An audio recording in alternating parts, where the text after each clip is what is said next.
Vinga, estem aquí amb la Xana Garcia, que ha estat la MVP una vegada més del partit de Sant Ignasi contra la Llauna. Com has vist el duel?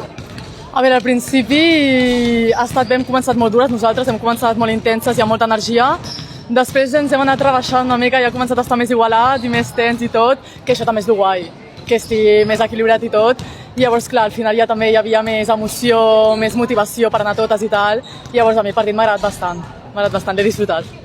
Ha gaudit del partit, aviam, sí que és cert que havíeu començat molt bé, com li he dit a la Clàudia, que m'has dit que jugues amb ella a la Lliga, tu jugues al Sabadell, ella juga al Manresa, i ha estat un duel espectacular, entre tu i ella, però també entre els dos equips us heu disparat al principi, inclús en el tercer quart ha anat de 16, però quasi, com diuen, no us pilla el toro, s'han posat a 5, i quina ha estat la clau d'aquest final perquè finalment no us acabin remuntant aquests últims 3 minuts?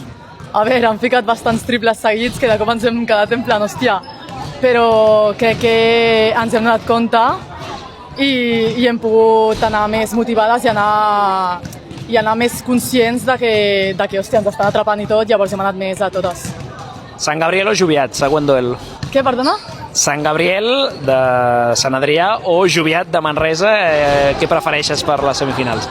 Hòstia, no sé molt de cap equip, però et diré Joviat, crec, Joviat. Doncs vol anar a Manresa, vol fer un viatget a Manresa, així que veurem.